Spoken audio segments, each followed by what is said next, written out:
Right, this is a little tutorial on the Millwall Brick and spin-offs that come off the Millwall Brick. So the Millwall Brick was an improvised tool of opportunity, if you like, coming from just a classic newspaper, folded in such a way in which it becomes extremely compact and impactive, much like a brick. Hence the term Millwall Brick. We also call it Chelsea Brick, with Millwall's first.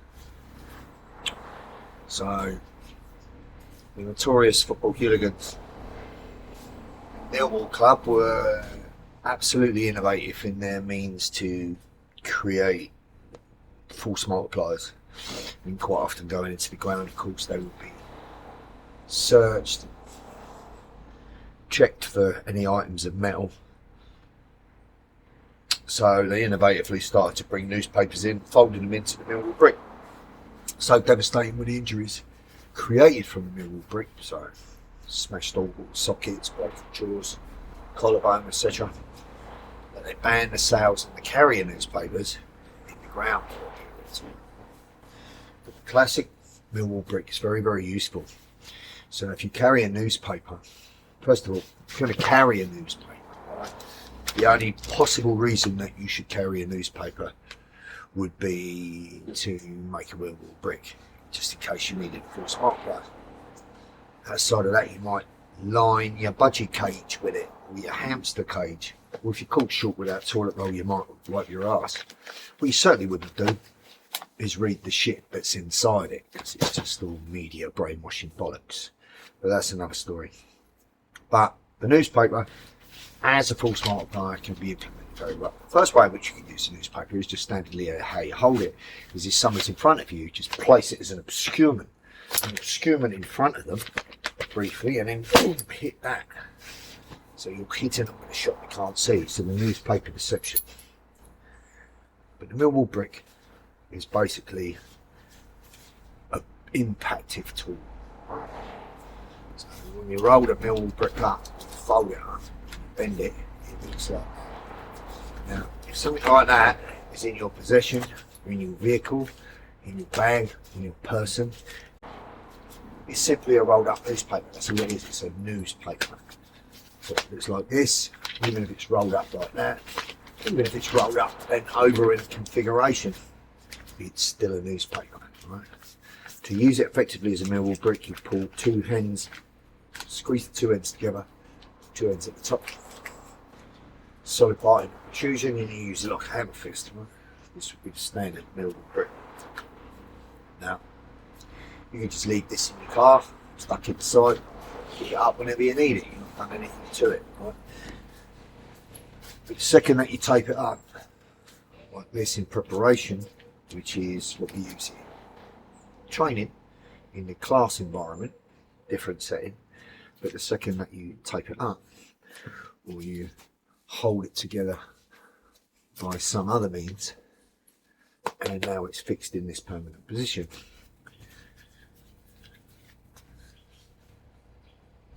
A hotshot prosecutor could argue that you manifested the weapon and that your carry of such was premeditated. So I understand the laws, the bullshit legal system that protects the criminal, persecutes the good citizen.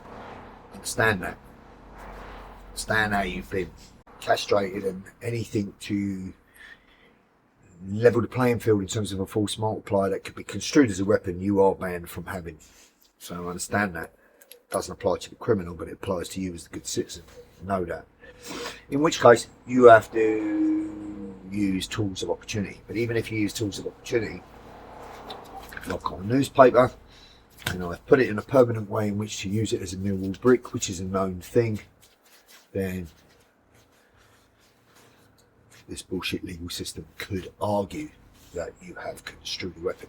Nonetheless, know how to make it. So context, right? Imagine you've got a newspaper, you carry a newspaper, you're fucking idiots that read it, you want to have a chat with yourself. But if you are somebody that has a newspaper and you get public transport, for example, you stood at a bus stop or you sat on a train and somebody's giving you other people a problem, well, you could quickly make one, I'll show you very quickly, and kind of secret it from view in some way. Now, the problem comes your way, you've got false multiplier to hand, right? An impacted false multiplier that will create a concussive effect. Very useful. Where I'm going from the Millwall Brick is to the Millwall Bat.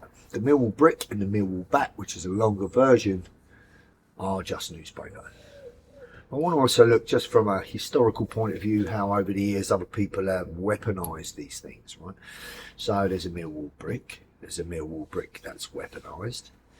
There is a Millwall Bat. There's a Millwall Bat that's weaponized. And there's a Millwall Hammer.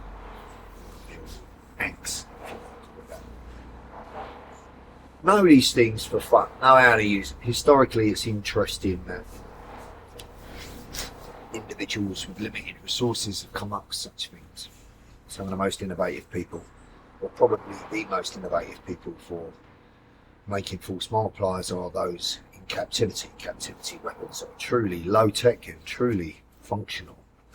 So it's just a useful thing from a tier 1 civilian perspective to see weapon capability and weapon attributes in anything around you that has function. Because you can bet your bollocks to a barn dance that your enemy knows this stuff. So you too should. So look at this from a study point of view, a study of self-protection, a study of combatives, a study of how people implement everyday items for the purpose of either violence from a criminal perspective or for self-defense to stop said violation. So that's what this is about. Right, basically wherever you are in the world, right, there's two types of newspaper. There's a newspaper about this size, which is your standard Daily Mail, Sun, whatever else, free retro magazine or free retro newspaper.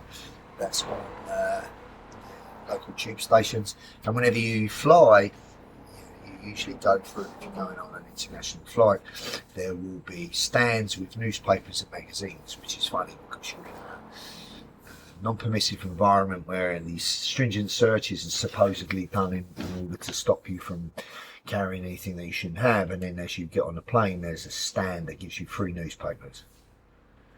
And also in flight magazine when you're on the plane. So these things are false multipliers. So it shows you how much the powers that be that tell you what you can and cannot have to protect yourself really know. They know fuck all. But there's two types. There's this size of newspaper, and then you've got your Daily Telegraph, Daily Times, New York Times bullshit, where significantly this one makes the brick, this one makes the bat. First the brick. So you take said newspaper and you lay it down flat right in front of you. Key to this is you fold, you don't roll. So you make about a 2-inch fold, like so, and then make another 2-inch fold and carry on with your 2-inch fold, taking all the air out as you go until you get to the end. Right, then you've got this flattened, folded structure. I'm going to make a break in the middle, use good strength to push it together, take the two parts that are open to the top, squeeze together. This is a Millwall Brick, right? Chin, jawline, side of the neck to drop blood pressure. This will fucking break when it hits. This is a Millwall Brick. So this is the basic. And like I said, if you fasten these two ends together permanently for the purpose of training and to keep it in one place and intact so you can use it again and again on the pads or whatever else, then you have added something that could be argued you've construed a weapon. But nonetheless, with all that aside, let's look at the histronics of the Millwall Brick. This is the basic Millwall Brick. This is the way in which it was employed and used. Along the line, it's also got weaponized, so same sort of thing with a nail or a screw through the middle. Now you can see the type of tool that you've got. Again, this one has been taped and had a screw placed. this was for the purpose of academic study and to show how such things have been done. And this would just stay in your house in a collection, or used for lecture, or kept in your archives, because I am a internationally known self-protection instructor, so I have archives and archives of information, including props that reinforce the lesson. But of course, this would not be carried in the street. But if you had to make something in a jam, let's say, I don't know, imagine you had civil unrest outside your house, you were in a hotel room, or you were in a hotel room on holiday, there was civil unrest, you strive to barricade the door and wait it out, but you've got nothing in the room that you could possibly construe other than the stuff like I'm showing you now, well, then this is how you could implement it. So this would be a weaponized Millwall brick. This would be a Millwall brick that is fastened in some way so that it's convenient and available for use. This would be one that's just made. Right, a Millwall back is used with a longer newspaper. Now you can fold the newspaper and make it in exactly the same way as I've just shown you, so that you've got a smaller version whilst using a long paper, right? But the Millwall back implements a long newspaper, such as this, right? It doesn't have to be overly thick, but you need sufficient layers. When you make this one, you fold it, and now you roll it in this way. Now, personally, I don't think that's of much use to you unless you weight the middle. So what we're talking about here is weaponizing, right? So you would take an handful of coins. In this case, I've just got a handful of $quarter. You probably don't need that many, but that's how many I'm going for, right? And I'm going to bang them plumb in the middle, plumb in the middle of the paper. Then from its long length, I'm going to start rolling inward. And I'm going to let the coins gather into one of my folds. I'm not going to let it spread too much. I'm going to roll it all the way to the end, and then I'm going to bend it. And I'm going to figure configuration so that it makes a bat-like shape, and it's got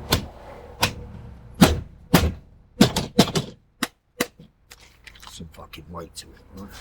So this now, around the side of the neck, around the jaw, it's got some flexibility to it. Is a flexible impact. This is a Millwall back. So again, if I put coins in the middle and I've elasticated the bottom, I've construed a tool.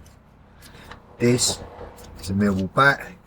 This is a Millwall back. So the final one I'm going to bring your attention to is the Millwall hammer, or the Millwall axe. So again, you want a long paper, not necessarily too long. Your first thing is you just make the back, but you make the back without the coins in the middle, right? So you fold, a long ways fold, about 2 inches. Fold again, fold again, fold again, again, so you use the whole paper width, and then you bend, so you've got about equal length.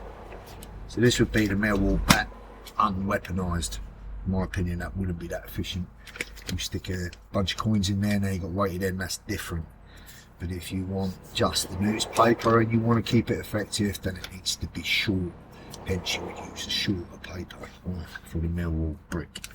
But for the axe, it's sufficient. So first of all, you need to find a piece of ceramic, a piece of concrete, a piece of stone, a piece of flint, anything that's got kind of an oblong shape and will have unforgiving edges and points, right? Obviously this is going to be hafted or fixed into my newspaper securely so it doesn't move when I use impact, and this would be like a mini tomahawk or a mini axe or hammer. I might use something somewhat more squarish and blunt force trauma influenced, and I might only focus on one end of that protruding. Nonetheless, you get the idea. So I'm going to use this. Now, when we get this inside of here, the favoured thing to secure it in place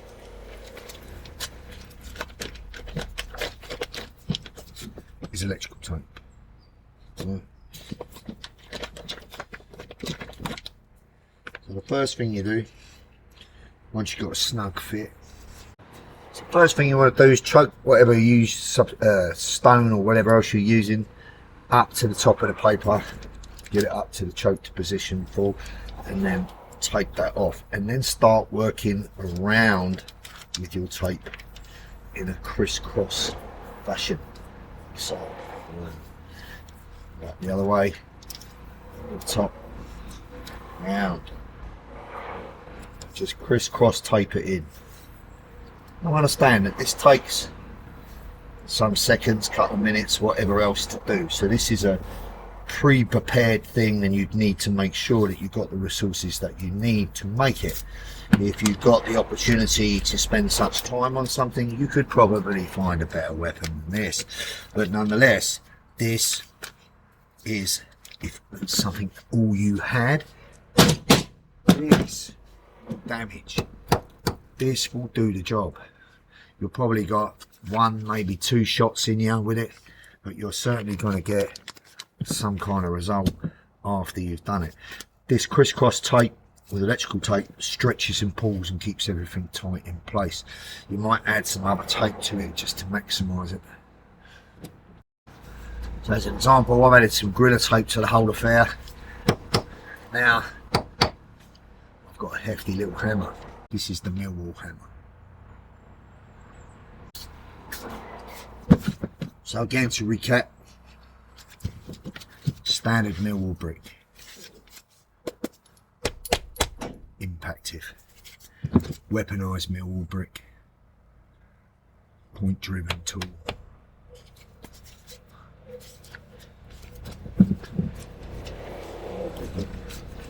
Millwall bat, weighted and weaponized, Millwall hammer. So the Millwall brick had some offshoot in terms of relatives, and these are, as you see. Point of this lesson: academic research and study, fun to know such things, important to recognise weapon attributes in most things. So anywhere you really frequent, you should find wood, and you should find elements of stone. If you've got elements of wood and stone, whether it's man-made or natural, you've got what you need for a tool. But somebody requested to me that I talk about the Millwall hammer. I made a video about it some years ago, so I just thought we'd revisit it. What's important is that you see weapon attributes in everyday items. You see that kind of innovation as to what you could use as a force multiplier, and now you put yourself on an equal footing to your enemy, because trust me, your enemy knows this. Your enemy's not necessarily going to carry a Millwall hammer or a Millwall brick, most likely going to have a purpose-built weapon for the purpose of your fucking demise, and this fucked up legal system seems to protect them and persecute you. But nonetheless, you need to move about and coexist within the broken system, so you need to know how to improvise, you need to know how to adapt, you need to know how to make use of makeshift tools. And just a standard Millwall brick is a good example of that, as is the bat, as is the hammer.